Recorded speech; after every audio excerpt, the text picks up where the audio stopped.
বাবু, তোর ইঞ্জিনিয়ারিং পড়ার জন্য একটু কথা বলে এলাম। না বাবা, আমি ইঞ্জিনিয়ারিং পড়বো না। আমি এটাই চেয়েছিলাম যে আমার ছেলে আমার কাছে এসে বলো যে বাবা আমি ইঞ্জিনিয়ারিং পড়বো না, আমি মেডিকেল পড়বো। না বাবা, আমি মেডিকেলও পড়বো না। কিন্তু এটা তো আমি চাইনি, এটা কি করে হবে? পড়বে কে? তুই। তাহলে কার ইচ্ছা হবে? কেন আমার? আমার ইঞ্জিনিয়ারিং ভালো লাগে না। তো কি হয়েছে? আমার তো খুব ভালো লাগে। তাহলে যাও, তুমি পড়ো গিয়ে। কি মুখের উপর তর্ক! একদম বাড়ি থেকে বের করে দেব এখানে ঘাটতেরামি করলে। আরে কি, আমি ইঞ্জিনিয়ারিং পড়বো, পরে জব পাবো না। জব পাবি না? পড়লে আবার জব পাওয়া যায় না? তাহলে পড়াশোনা করে জব না পেয়ে দেখা। ইঞ্জিনিয়ারিং পড়বি, কত নাম হবে আমার, সবাই বলবে কালীচরণের ছেলেটা পড়াশোনায় ভালো এগিয়েছে, ইঞ্জিনিয়ারিং পড়েছে। অ্যাটলিস্ট নামটার জন্য ইঞ্জিনিয়ারিং পড়।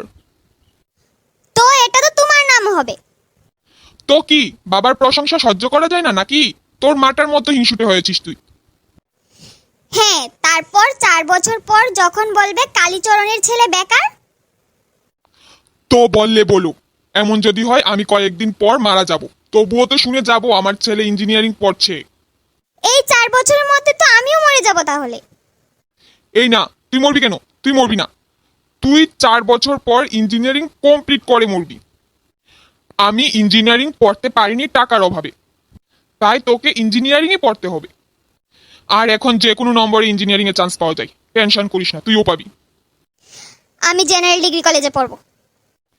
জেনারেল ডিগ্রি কলেজে পড়ে তুই কি করবি? এত জনের ছেলে, রামুদা, শামুদা, যদুদা, মধুদা, কালুদা, পটলদা, সবার ছেলে এখন ইঞ্জিনিয়ার। কত টাকা পায় জানিস? 1 থেকে 2 লাখ পার হেড। ওটা বছরে পাই।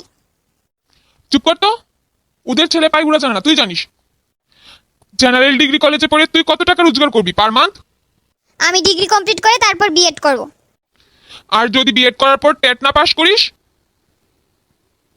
এই 2 বছরের টাকার ক্ষতিপূরণ দিতে পারবি আমাকে?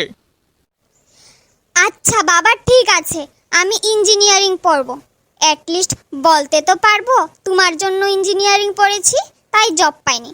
এখন তুমি আমার বউয়ের দায়িত্বটা নাও।